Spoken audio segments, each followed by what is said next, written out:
साथियों, आईपीसी की धारा 308 अब नए कानून में बीएनएस की धारा 110 में वर्णित है। बेसन सिंह तथा अन्य बनाम राज्य का मामला है। इसमें 6 अभियुक्त थे। कुल कितने थे? 6 अभियुक्त थे, जिनमें से 4 की मृत्यु हो चुकी है, 2 जीवित थे।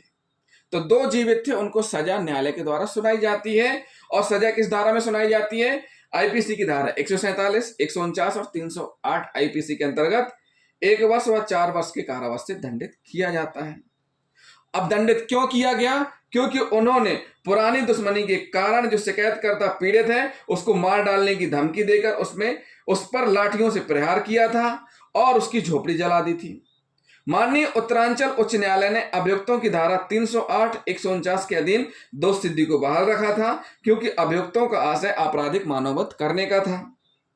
इस निर्णय के विरुद्ध माननीय उच्च न्यायालय में अपील होने पर न्यायालय ने विचारण न्यायालय एवं उच्च न्यायालय के निर्णय को इस आधार पर पलट दिया, क्योंकि कथित अपराध में धारा 308 के लिए आवश्यक तत्व विद्यमान नहीं थे।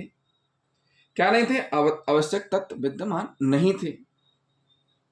परिवादी के शरीर पर केवल एक ही चोट पाई गई थी और वह भी शरीर के नाजुक भाग पर नहीं थी।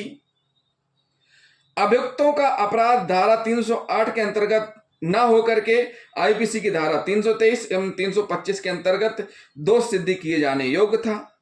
केवल इस आधार पर कि अभियुक्त गण लाठियों से लैस थे, उन्हें मानववध के लिए दोषी ठहराकर इस धारा के अंतर्गत दंडित करने के लिए पर्याप्त नहीं माना है सुप्रीम कोर्ट ने।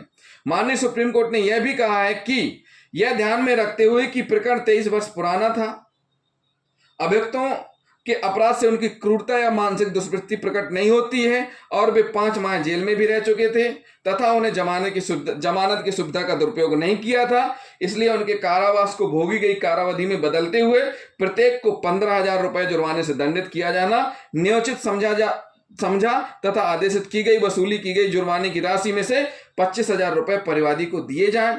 इस प्रकार अपील को अंशतः स्वीकार किया गया। क्या किया गया? अपील को अंशतः स्वीकार माननीय सुप्रीम कोर्ट ने किया।